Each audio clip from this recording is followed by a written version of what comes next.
Here we Oh, don't you love that recording in progress? That means we're ready to rock and roll, David. Well, good Indeed. evening. How are you doing? I'm doing very well, Chris. Very, very well. Excellent. Nice to see you sitting there with the various awards and the Arsenal. We are both Arsenal fans, but that's not a reason to turn off. I'd like to thank you all for joining us on this Thursday evening, isn't it, really? And it's actually been a pretty warm day today, isn't it? I thought I'm sitting here in my home office, not that I'm on a spaceship as it looks like it, and I can tell you it's actually quite warm, and I'm really regretting putting my jumper on. But it's fantastic you joining us. Thank you very much. Oh, I can see the numbers are racking up, David. You're going to have a really good audience, so that's good. David, yeah, has been with us for a while, and I'll do a formal introduction. But what we like to do is we're going to wait until about 2 minutes past 7, because we don't think we should penalise the prompt. And then basically we will start, and then basically David will talk for about 35-40 minutes. Those of you who are listening, and David will mention it as well, questions please in the Q&A box, and we'll answer those at the end, but David will mention it as we go through. And you will notice also something that's very important is David is David. He is not Dave.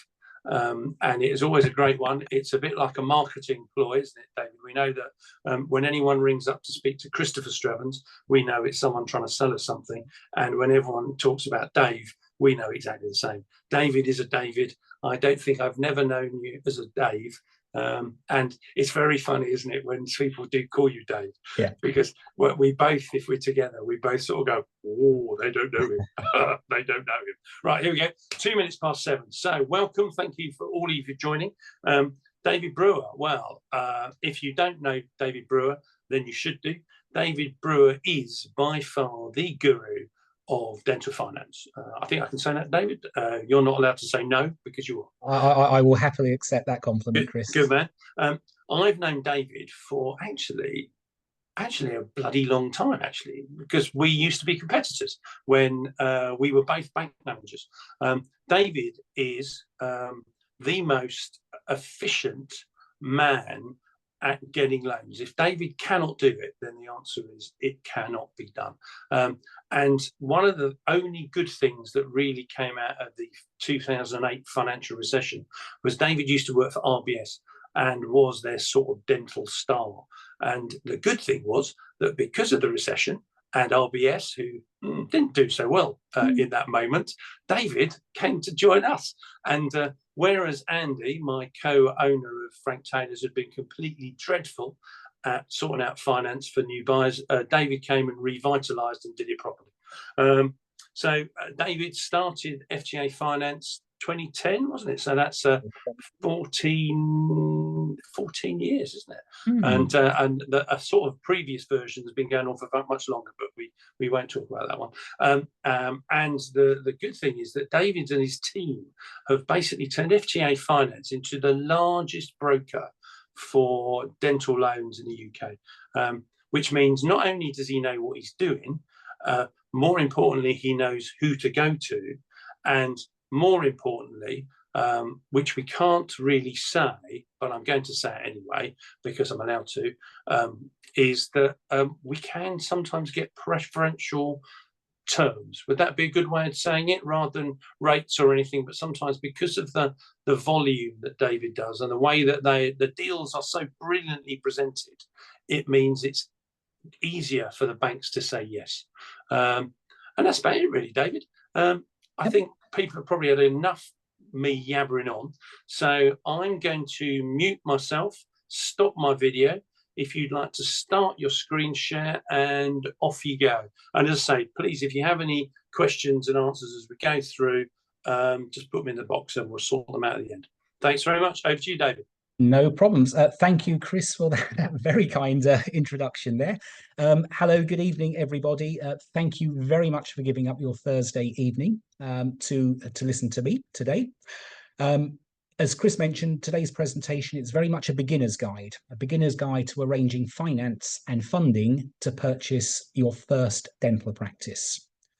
This presentation is ideally designed for associates and locums, who are looking to take the first step on the practice purchase ladder.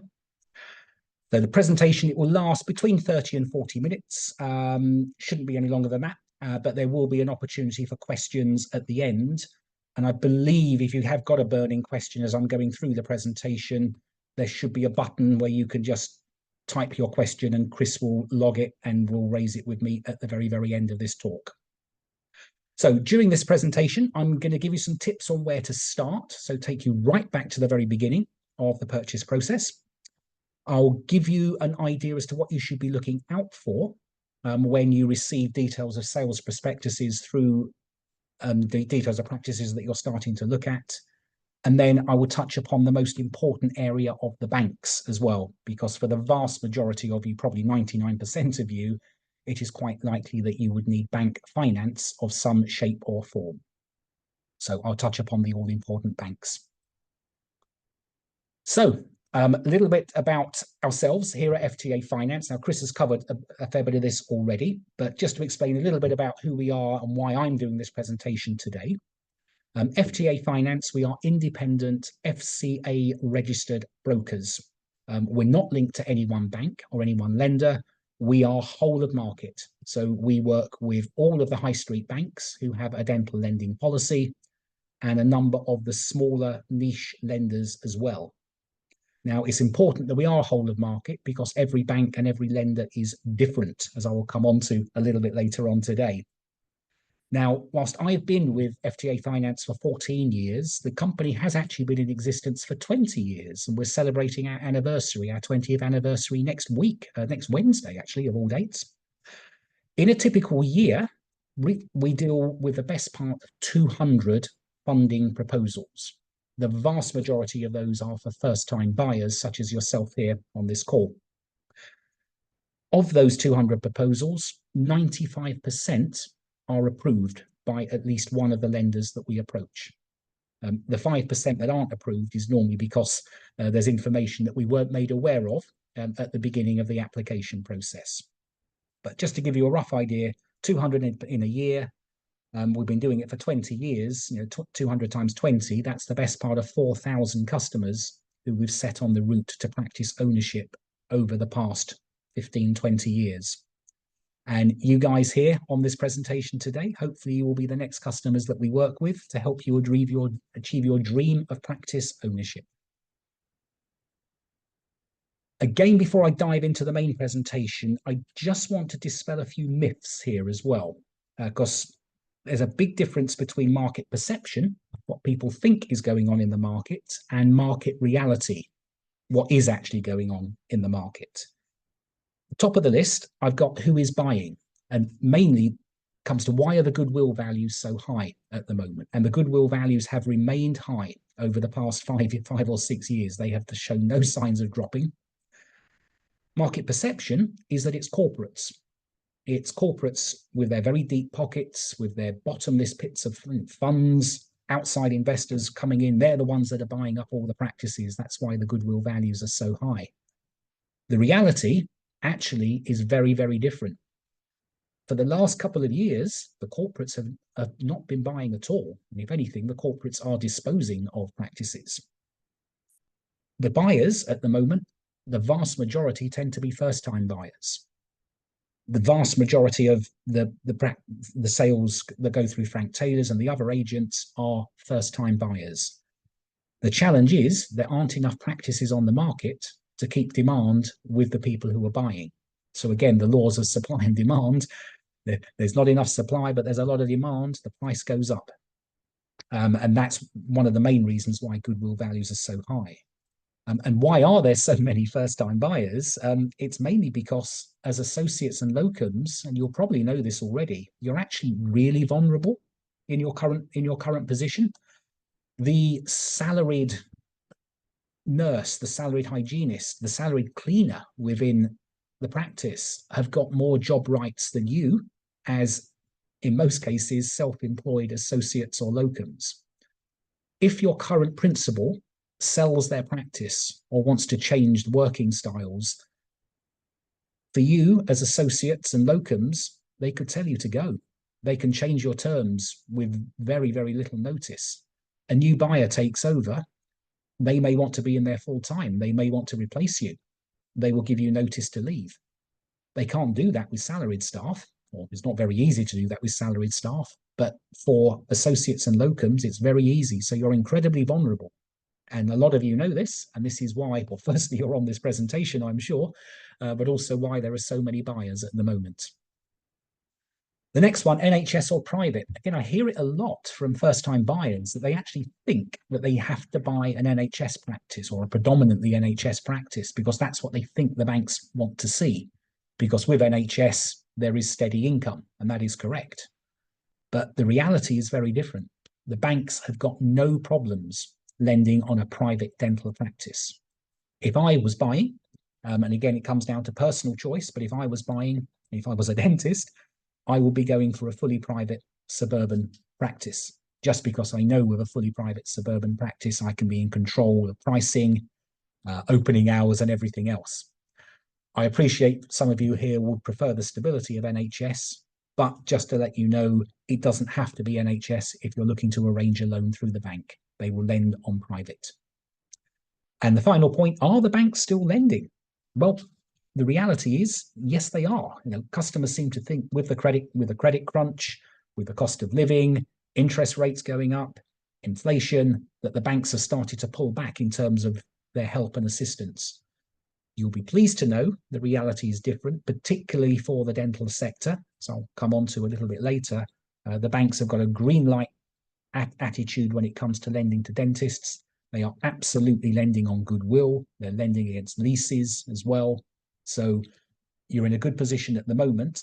However, it's a case of getting it right first time. It doesn't mean the bank will lend to anybody who walks through their door if they're a dentist. You have to get the application right at the beginning. And if you do approach them direct and they say no, it is very difficult to turn that no into a yes. So you're thinking of buying a practice. Well, I'm assuming you all are because you're on this presentation. So where do you start? And I would actually suggest before you talk to me, before you talk to Frank Taylor's, the first people you should speak to are your family or indeed your close friends as well, because they will know you better than most. Owning a practice is not easy. It's tough. It's hard going. It will test your negotiating skills. It will test your patience. Staff will drive you nuts. Your family will know better than anybody else whether you are cut out to own a dental practice. So speak to them first. Also, another reason for speaking with family, bank of mum and dad. Quite often, family do rally round when sons, daughters, or relations look to purchase a business.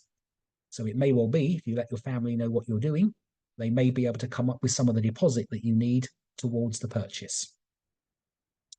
The next point I would then suggest is you compile a wish list. So what would make up your perfect practice? And to give you an idea on this list, location is probably the main factor. So where do you want the business to be? In most cases, it's within 15 miles of where you live. Are you looking for NHS? Are you looking for private? Would you like any particular specialisms? Is owning the property important? Do you want car parking spaces? How many members of staff are you looking for? So you can see the sort of thing I mean when it comes to this wish list.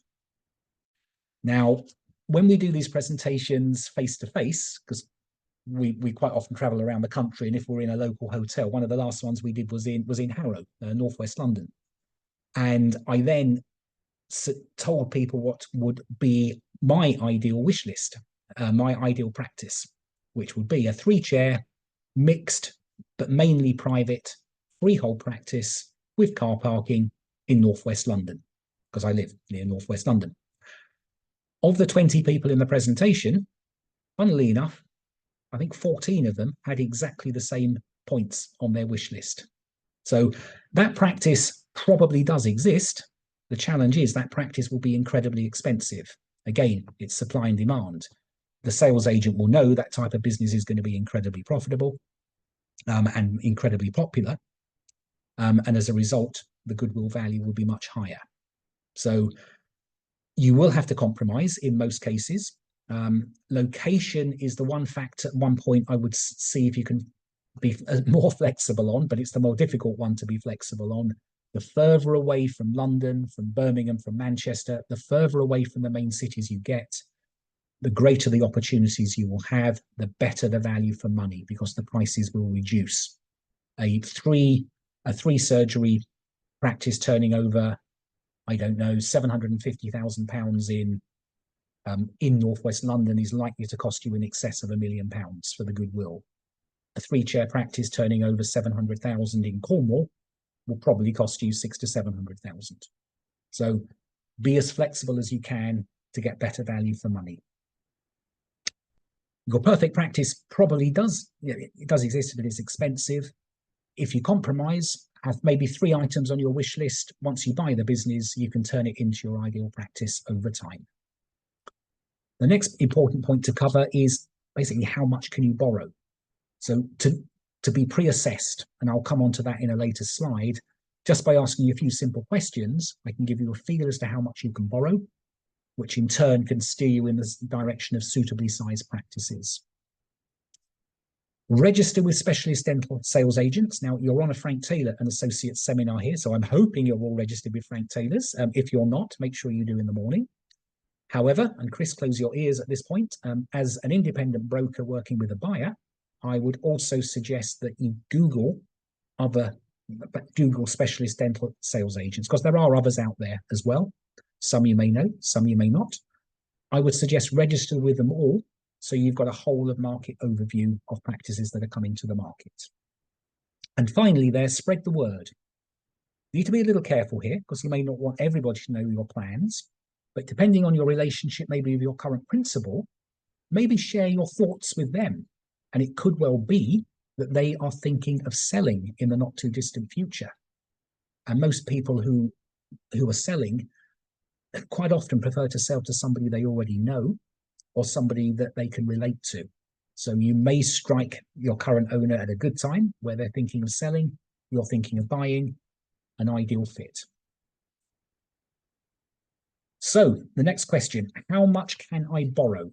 What will the banks look for? What will I as an independent broker look for if you're looking to buy a dental practice and arrange funding? Well, the very first point on there, top left, experience. Your CV is probably the most underrated document in the whole purchase process. Now, as associates and locums, I'm sure you've got CVs and they're wonderful, but they will be quite clinical, I'm sure. And there's nothing wrong with that. You obviously need it for your current position. But if we're going to be approaching banks on your behalf, or if you're approaching a bank direct, you need to build in aspects of managerial experience into your CV. Now, some of you may say, I haven't got any experience. I'm just an associate. Well, the reality is you almost certainly will, just as part of your day-to-day role. You may cover when the current principal is on holiday or ill. You may have helped in a recent CQC inspection.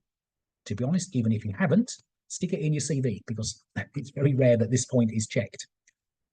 You could have family members who are dentists, or family members who simply just own and run their own business. They're self-employed themselves. You may have helped out as well. So these are points that you will be looking to build into your CV. Now, we have what we call a dummy CV. Effectively, it's a template that covers all of the main points that the banks like to see. If you would like a copy of that after this presentation, again, if you send Chris a message, and we'll make sure it gets to you in the next couple of days. The suggestion is you always keep your own CV with all your clinical bits and pieces, but you pull across and adapt the managerial aspects from our CV to effectively embellish and enhance your own CV. The next point I will look at are your prior earnings as an associate or as a locum. So if you're working 5 days a week at the moment, your gross is 80,000 and you're taking home maybe 35,000 after principal deductions, and you're looking to take over a practice where the current owner is grossing 200,000 or maybe 250, because that actually is the average for a full-time principal based full-time in a practice, it will be a big leap of faith to explain to the bank how you're going to go from 80 to 250,000. Now, you may be working part-time. There may be other reasons why your earnings are below the average. As long as you explain them to me or to the bank at the beginning, we can then look to put a case together to explain how you can step into the shoes of the current owner who is grossing a much higher figure. Top right, a bit of bank jargon now, an ALI, which stands for Asset, Liability, Income and Expenditure. I will send you a document where I am going to be probing into your personal financial position. And what I would ask here is, please be as open, as honest and as truthful as possible. Be as accurate, because this is a really important document that will form very much part of the purchase process. If you've got savings and available assets, please show them on the form. The amount of forms I get back where the savings box is 0, and a customer asks me how much can I borrow, well, the answer is nothing, because you will be expected to put something towards the purchase. The banks will also expect you to have some funds behind you. So please be complete it as fully as possible. Also on the liability side, if you have got borrowing, if you've got lots of borrowing, please include this on the form. Don't hide it and think it will go away. It will come out later and it will bite you. So let me know everything. I can assure you, I have seen everything before. Nothing will shock me. And my job is to effectively polish the CV, polish the asset and liability profile, and to present you in the strongest possible manner. Is if I don't have the accurate information at the beginning, that's when problems arise. Contribution and commitment. I'm sorry to let you know here on this presentation, you will be expected to put something towards the purchase. For a first purchase, you will not get a 100% finance. Now, as a rule of thumb, for a first purchase towards goodwill, the bank will expect you to contribute, in most cases, 10%. Now, the average goodwill for a dental practice is somewhere between 600 and 700,000. So for an average practice, you would need to budget for a cash contribution of between 60 and 70,000. I would suggest you also have an extra cushion on top of that, probably an extra 15,000 to cover the purchase costs. The largest one of those will be your legal bill as well. So 10% towards the goodwill, plus possibly 15,000 towards the purchase costs. Financial pre-assessment. Now, this is the next important bit. Now, by having an answer to those top 4 points, so your CV, your prior earnings, your asset and liability, and how much cash you've got, we can undertake a financial pre-assessment. And we did one earlier today. Here it is, hot off the press. We spoke with Ash, and based on the information that Ash gave us, we are confident that he would comfortably be able to purchase a dental practice of up to £750,000 in value. Now, this doesn't mean he will be able to buy any practice that's worth £750,000, because the small print at the bottom there, particularly the second point, subject to the actual practice in question being financially robust, because we see dental practices of all shapes and sizes coming onto the market. Some are stronger than others. Some have got asking prices higher than others as well. So in theory, as long as it's affordable, 750,000 is what Ash could buy. And coming back to that last point, affordability is key, because what we would do, the next step, once you've found a practice that you like the look of, we will prepare a forecast profit and loss account. So effectively, we will take the current owner's accounts. We will talk to you about how you're going to own and run the business. And then we will then rework the profit and loss forecast. We will build in your loan costs. We'll strip out costs that are personal to the current owner to actually see if you're left with a profit at the end, to work out whether it is worth your while going forward. Again, I'll come on to this in one of the later slides. Now, as I said before, there is absolutely nothing to stop you approaching a bank direct to arrange the finance. The challenge with you doing this is if you don't get it right first time and that bank says no, or if they come up with terms that aren't very good, it's then very difficult for me to step in to turn the no into a yes or to get different terms. Your best option at the very beginning, particularly as a first-time buyer, is to use an independent advisor, such as me, to discuss your strategy and to compile your business plan and forecasts. We will have done this all before. We know how to present your case to the bank, so you've got a much, much greater chance of it being approved. There are other advisors out there, so if you're not going to use me, that's fine. But please make sure you use an independent advisor when it comes to putting your plans together and approaching the bank.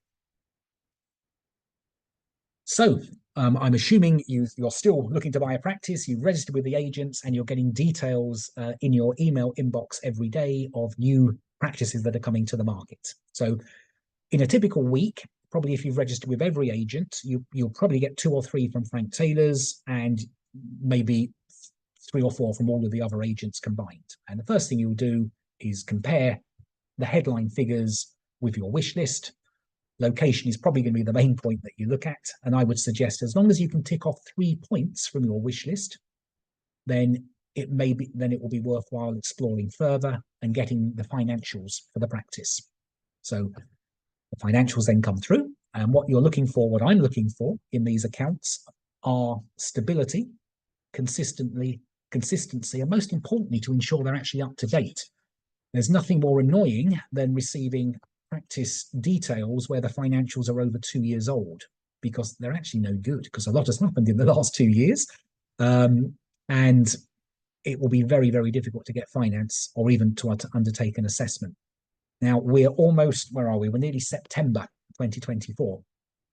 Most dental practices have a year end of March. So 30th of March, 31st of March is normally the end date for most dental practices. So I would expect practices coming to the market now to at least have accounts, or at the very least management information, for the year ended March 2024. And what I'm looking for is, as I say, stability. So ideally stable turnover, stable profits. What is quite common is to see a practice coming to the market where 22, it was here, 23 here, and 24, the turnover is right up there. If there has been a big jump in turnover, I would want to know why. There could be very valid reasons why. They may have secured a new NHS contract, for example. Neighbouring practice may have closed. So this is what you should be looking out for, but I would also be looking out for on your behalf as well. Also, if the turnover is going in the wrong direction, reducing year on year and the profit getting worse year on year, I would also want to know the reason why. Now, what I would say is don't be put off if the profit of the practice is low. You've got to remember the job of your accountant and the job of the owner's accountant, the principal's accountant, is actually to keep the profit as low as possible. Lower the profit, less tax you pay. So there are quite often legitimate entries within the accounts that can be added back. Most common ones we see are depreciation, sometimes called amortization, where effectively the accountant is writing off the cost of assets that have been purchased previously, but it shows as a reduction in profit. It's really obvious in the accounts and it can be added back because that's not a cost that you will incur. Spouse's wife is also a common one as well. It is not uncommon. It's actually quite common for the owner of a practice to employ their spouse to, for example, do the bookkeeping and maybe pay them £30,000 for, let's say, not a lot of work. If you took over the practice, you wouldn't be doing that. So that is a wage saving that you will immediately add back on. Also, as well, if the practice is associate run, and as I said before, associate run practices, if you took over, most of these aren't particularly profitable. If you took over, chances are you will ask one of the associates to go and you will take over. So it's all about reworking the practice to show what the EBITDA would look like under your ownership. And EBITDA is effectively a fancy name for adjusted profit. So we would work out how you're going to run the business, build in your loan costs, and effectively personalize the practice to see whether it is worth your while going forward. Future growth and expansion, also important points to consider as well. It may not be open at weekends. It may not be open in the evenings, quite often shut at lunchtime. Maybe room to expand, to add additional surgeries. So you'd be looking out for points where you can put your own stamp on the business and increase the turnover. So assuming you found the practice you like the look of and it's financially viable, you will then phone the agent and you will look to arrange a viewing. Now, I've got a few top tips here for viewing a practice. I've got to be completely honest, most of this is common sense, but because it is still very much a seller's market, you're going to be one of a number of people likely to be viewing this business. So you need to stand out, but stand out for all the right reasons as well. So first, top of the list, be on time. If your appointment is arranged for midday on Saturday, turn up and knock on the door at midday on Saturday. Don't turn up at 11:45. because they're probably showing somebody else around, and definitely don't turn up late. Do turn up maybe half an hour before, but look around the area. Check out the competition. Is there car parking? What do you think of the neighbourhood? Prepare a verbal CV. It's strange to say you're going to be under as much scrutiny as the current owner, because most current owners are quite particular about who they sell their business to. So they may well be asking you questions about, where you qualify, where are you working, do you have any specialisms? May even ask about your family as well. So just have it prepared in your head and share whatever you feel comfortable sharing. Do relate to the vendor as well. It is true to say that most people like to sell to people they have something in common with. So when you're speaking to the vendor, you try to find some common link. You may have children of a similar age. You may have qualified at the same university. You may support the same football team. Just try to find something in common to relate to them. Most importantly, don't ask too many questions. You don't want to be the pushy one. I dealt with a customer who viewed the best part of 5 practices, financially pre-assessed, really in a real strong position, and in my opinion, would have had no problem going forward with the offer that they'd made. Every time the offer was rejected, and I had no idea why.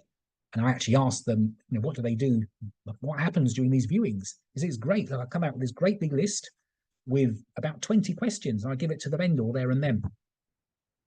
The questions were valid, but these are questions that could be asked of the sales agent or possibly asked of the solicitors during the purchase process. In the eyes of the person selling, this person's going to be really awkward. I'm not going to sell to him. The reality is the person they ended up selling to would have come up with the same questions, and they would have been answered during the due diligence process. Be positive during the viewing as well. The walls may be painted shocking pink. The chairs may be falling apart. Just keep your thoughts bottled up. You may have every intention to replace everything. You don't want to highlight that during the viewing. So try to be as positive as possible about the practice and how wonderful the colour is and how nice the decor is. Do outline you've got funding approved in principle, because you want to give the impression it's going to be a seamless purchase. Advise that you can move quickly as well. The reality is most practice sales take between 6 and 9 months. If the vendor says he wants to wrap it up within 3 months, say yes, you'll do your best, but then it's over to the solicitors. Most importantly, at the bottom, try not to discuss price, an incredibly emotive subject, and normally a discussion to have with the sales agent once you've had the viewing. The sales agent, for them, it's a transaction. It's not emotional. For the current owner, it's incredibly emotional. So after the viewing, go away, think about it, maybe even speak to me or the agent you're working with, and talk to me about your thoughts on the price, and then you will go back to the sales agent to make your formal offer. Property, really important here when it comes to the property side of things. Is it freehold or is it leasehold? Most first-time buyers I work with prefer to buy the property if it is available. And that's the important thing. If it is available, it is not always available. And in fact, most purchases are leasehold premises. Now, I would stress again, the banks are happy to lend against leasehold. So don't think you have to buy a freehold. The important thing is, as long as the lease has got 15 years unexpired, because a goodwill loan will be structured over a maximum of 15 years or against the length of the lease. If the lease has only got 5 years left to run, your loan will be repayable over 5 years. It won't be affordable. The sales agents know this and would have already prepared the vendor to ensure that there is a 15-year lease planned. A good point here, if it is property, if it is freehold, you possibly will get 100% finance on the freehold. Now, obviously, it's got to be affordable, but as long as it's affordable, the bank will quite often lend 100% against the freehold and 90% against the goodwill. Now, the majority of people selling, if they do own the freehold already, quite a lot of them would prefer to keep hold of the freehold, and they'll grant you, the new purchaser, a new 15-year lease. If that is the case, and obviously that is their wish, you could try to negotiate with them, but quite often they will have their heart set on keeping hold of the property. But quite often you can buy in an option to buy at a future date. So you'll start off with a 15-year lease, but you will have an agreement to buy the freehold within the first 5 years, or if the vendor decides to sell it, you will have first option to purchase. As I said before, banks have got no problem lending against leasehold. Third-party landlords are the bane of my life and the bane of most sales agents' life as well. They are the prime reason for delay on any practice purchase. They've got no vested interest in you buying the business, and quite often are worried that a new owner is coming in. So my suggestion is, if there is a third-party landlord, you ask your solicitor and the seller's solicitor to look at that aspect as soon as possible to engage with the landlord to ensure that there are no delays. The banks, just to touch upon them, as I said before, it's good news. This is the good news slide. The banks do view dentists as a green light sector. They're very, very happy lending to you. Unlike any other profession, the banks will lend against dental goodwill. There are only 2 or 3 professions that the banks will lend against goodwill. It's dentistry, pharmacy, veterinary. Any other business, if you're looking to buy a restaurant or any other high street business, the bank will want full security cover if there's any goodwill involved. That is not the case with goodwill. With goodwill, banks are happy to lend against dental goodwill. As I said before, leasehold is not a problem. As long as the lease is for at least 15 years, the bank will happily lend. And if freehold is available, quite often 100% finance is possible. Competitive borrowing terms. You as dentists will receive competitive terms from the bank in comparison with other sectors. If you were looking to buy any other business, the rate of interest will be so much higher than what you would secure as a dentist. Now, most importantly here, every bank is different. Every bank has got a different lending criteria. Every bank has got a different pricing policy. Even within the same bank, I know that if I went to the same bank but to 2 different managers, I would get a different lending decision, both in terms of the yes and no, how much they will lend, but also what the interest rate would be as well. For goodwill and dental purchase, it is not a credit scoring process. So very, very different to buying a house, where you would get the same, as long as you tick certain boxes, you know the loan's going to be made available at a certain rate. For dental purchase, goodwill purchase, it comes down to personal judgment, the judgment of the bank manager and the judgment of the lending underwriter. Now, as I said before, there's nothing to stop you doing this yourself, but it is pot luck. Are you approaching the right bank, and are you approaching the right bank manager? As an independent broker, and with other independent brokers, we know who to approach. We know which banks to approach, who will provide the best terms, and we know which managers to approach within those banks as well, to ensure a seamless process and to ensure the most competitive terms are secured. It's all about getting it right first time, and to demonstrate to the bank that you really are a serious business prospect. And the preparation of the business plan and the profit and loss forecast will form a vital part of any application that you put to the bank. Again, you can do it yourself, or you could use a broker. And in most cases, using a broker doesn't actually cost you anything at all, because in the majority of cases, the banks will pay our full commission. Looking to build a team of experts around you. It's vital to ensure that the purchase process goes as seamlessly as possible, and also that you enjoy the ownership of the business as well once you're there. Clinically, you are the best when it comes to your profession. The dental side of things, I wouldn't even dream about talking to you about the clinical side of things. But conversely, I wouldn't expect you to know about all of these other points as well. Solicitor, you will need to engage a dental specialist solicitor to work with you. Please don't be tempted using the family firm who have helped you with property transactions. A dental purchase is so different. Quite often the banks will insist that you use a specialist dental lawyer. If you're not, they won't make the money available. Accountant. I would always suggest you use a dental specialist accountant, ideally one that is NASDAQ registered as well.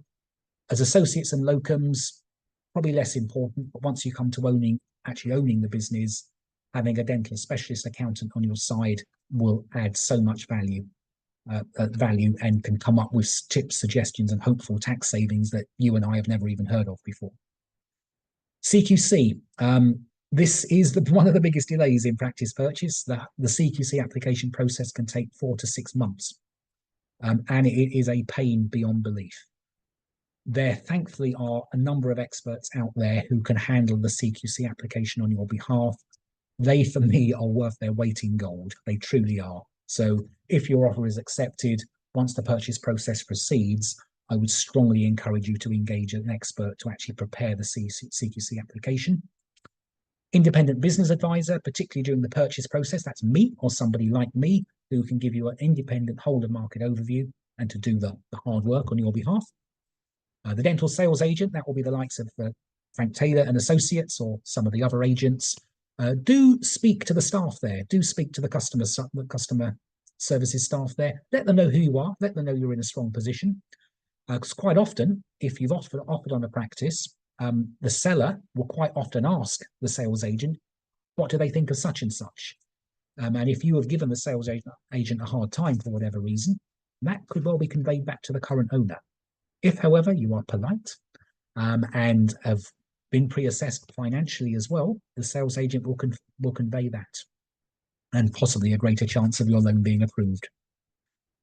In terms of the bank, do view the bank and the bank manager, most importantly, as part of your team as well.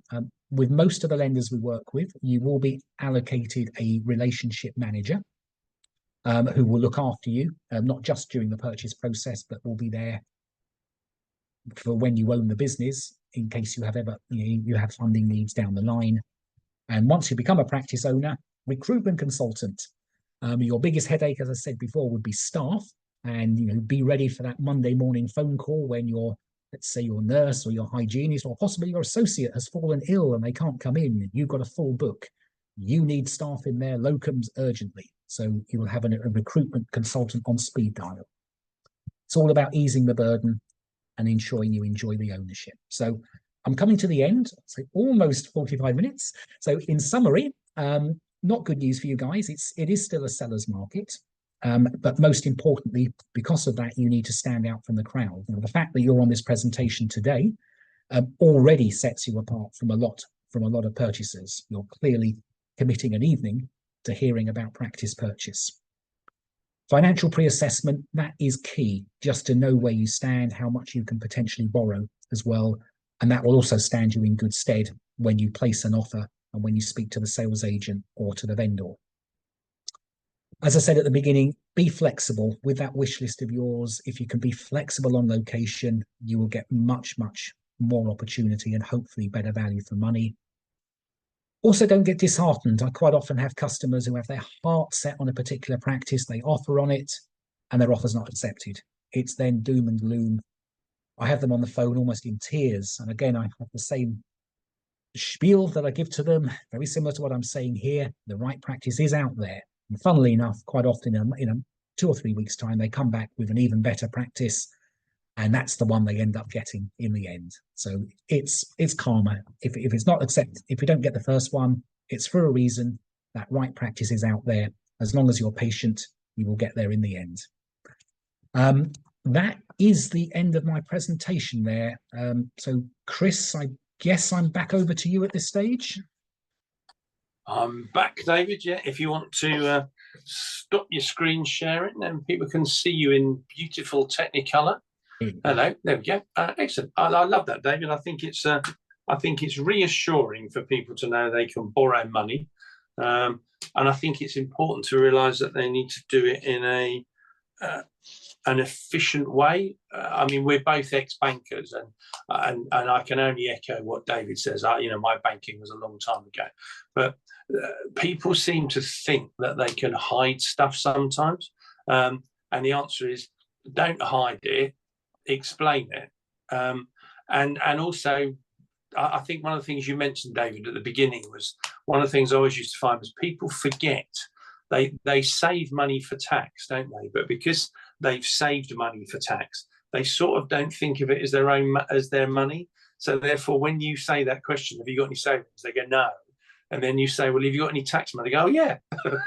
Yeah, it's a snapshot of your current position as of now. It may be different tomorrow. It may have been different yesterday. Tell me what it is now, savings-wise, loan-wise, whatever it may be.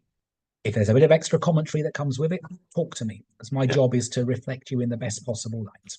Brilliant. I've got a question. Let's have a look. Feel free to put some more in. So this is from Afif. Hello, Afif. He says, you mentioned that the buyer often won't pay the broker, but rather the bank. Can you please expand on that? Yeah, as brokers, we do get payment, but we collect payment via commission from the high street bank, and that's in the vast majority of cases. There are a few occasions where we won't, but we'll explain that. But the majority of the lenders who will provide the most competitive terms will pay the broker's full commission. So if you went direct to a bank, you would pay an arrangement fee to that bank. If you went via a broker, you would still pay an arrangement fee to the bank. But the bank will pay us as a broker commission. We don't charge you upfront for what we do. So there are no upfront costs involving our services. Other brokers may differ. But there are some, aren't there? And we won't mention who they are, but we do know that there are some brokers who will charge you upfront, not a success-based fee. And we also know that there are some people that will charge you a fee to do it and also get paid by the bank. That is correct. They should be disclosing, as we will disclose, exactly how we're being remunerated by the bank. But so be aware always happen. Is the way. I mean, David's team has built a reputation on honesty and transparency. It's as simple as that, really. You get what you pay for. They deliver the goods, and you only pay if they deliver the goods. Really, it's as simple as that, isn't it? That's correct. Payment upon success. So only if it completes, and payment in the vast majority of cases, the whole lot will come from the lending bank. That's brilliant. Brilliant. I've got another couple of questions. Let's have a look. So I've got one from Rashpal that says, thank you for the presentation. When assessing the figures, how do we use EBITDA as a barometer to decide if it's good value or poor? It really depends on your personal circumstances, because effectively EBITDA will show, or the reworking of the EBITDA to personalize it under your ownership, taking account of your loan, will ultimately show the level of profit that's going to be left at the end of the day. Now, everybody on this presentation is going to have a different level of drawings requirements. There may be some possibly who are living at home with parents still, where their outgoings probably going to be £10,000 or £15,000 per annum. There may be others who have got a hefty mortgage, possibly children at private school, and they may be looking for a take-home of £100,000 or more. So it really is down to personal circumstances. I think also the other added to that is, if the question was about value, as to do you know whether it's good value or not, one, that's sort of down to you as a buyer to make that decision, because the values vary hugely. I think, one of the questions, as David will say, and definitely as FTA, Frank Taylor's, you could have a practice in, I don't know, you could have a practice in let's say Hertfordshire, David, which is quite popular, that could be worth, if it was turning over, let's say it's reconstituted net profit, fair maintainable trade, EBITDA on steroids, whichever way you want to call it, reworked to suit your circumstances, was 200,000, then at the upper end of one that I know Frank Taylor has sold as an owner manager could be 1.2 million, put it into Cornwall, and it might only be 300,000. And it's all down to demand and supply. Value is the value to you. And I think from a valuer's point of view, if you want value which you regard as cheapness, and it's tricky to decide, then the answer is buy a practice where everyone else doesn't want to buy. If I could just chip in again about value.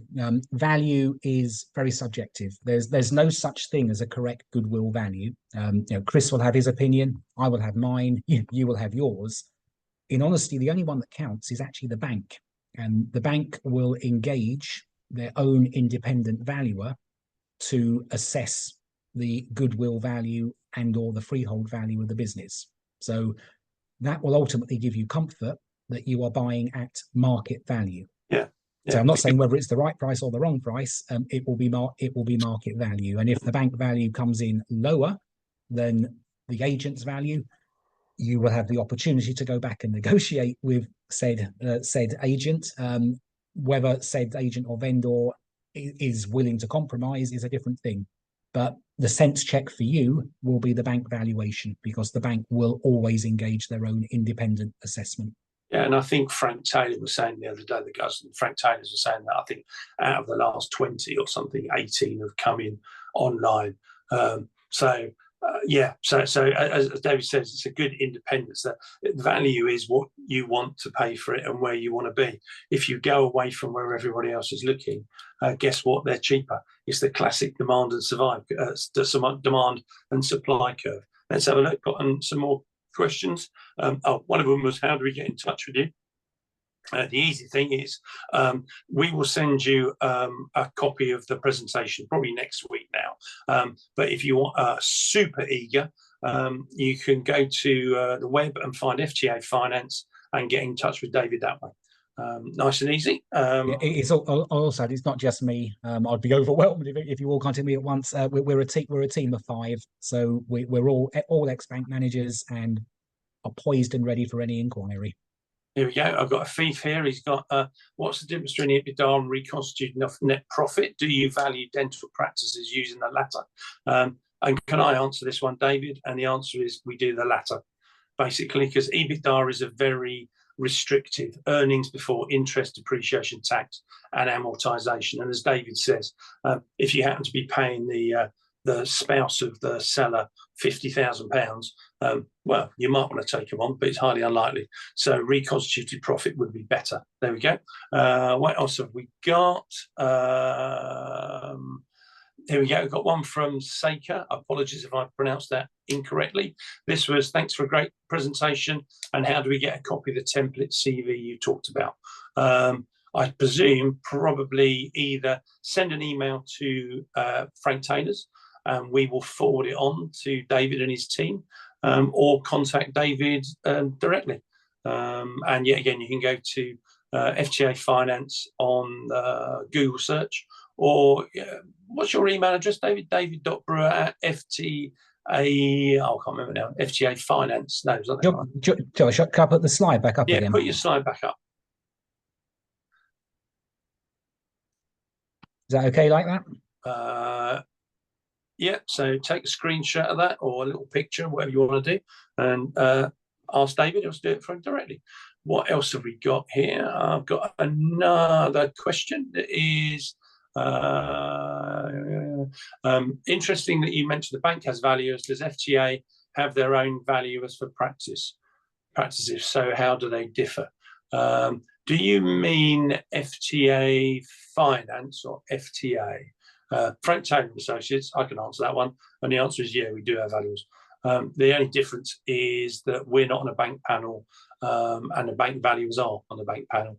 And the reason for that is the bank panels want you to be a member of the RICS, which is the Royal Institute of Chartered Surveyors, even if it's only a leasehold.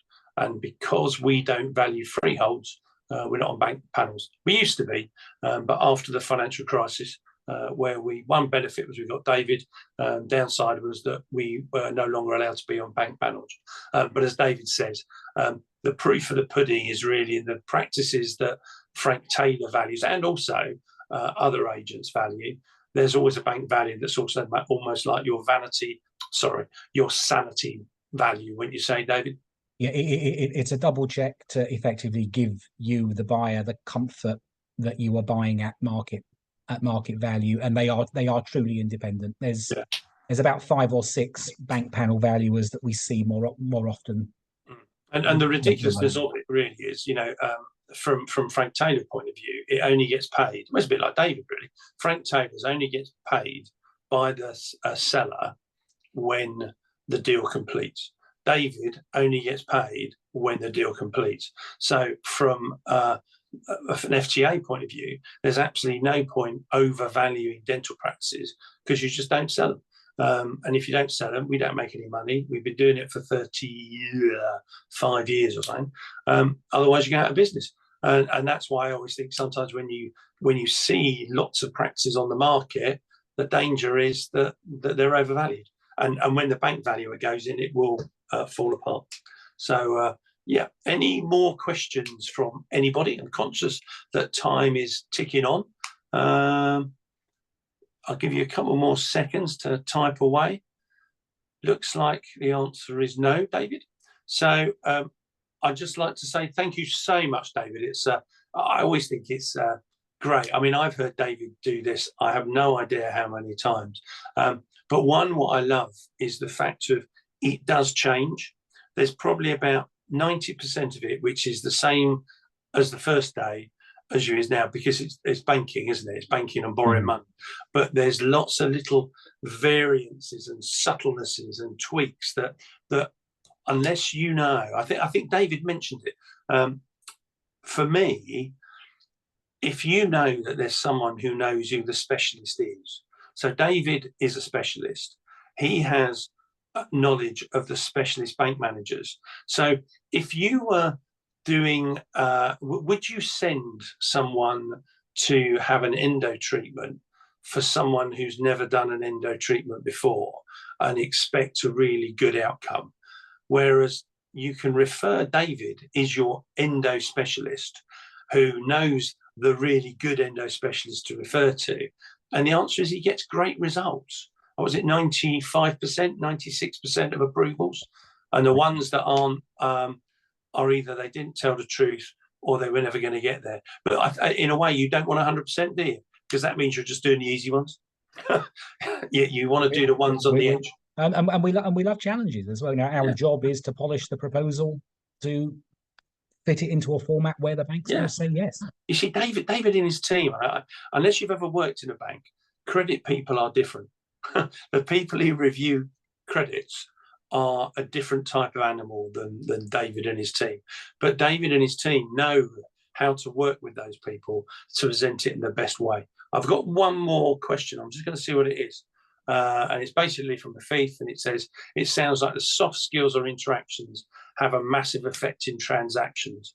Would you think this is the case? And I can say from Frank Taylor's, definitely. And from the purchaser side, without a shadow of a doubt. That was almost, David, a two Ronnies moment, but I think you and I are probably the only people who would remember the two Ronnies on this call, because all these other guys are really young. But just to say, thank you so much for your time. Thank you guys for dialing in and listening to David. I think he turned what is, let's be honest, a pretty dull subject into an interesting subject. And also, I think, a really positive spin on it that shows that you can achieve what you want to achieve. You just need to plan it properly. Lovely. Thank you very much. Thanks, David. Thank you, everybody. And we will send you a copy of this. Good night.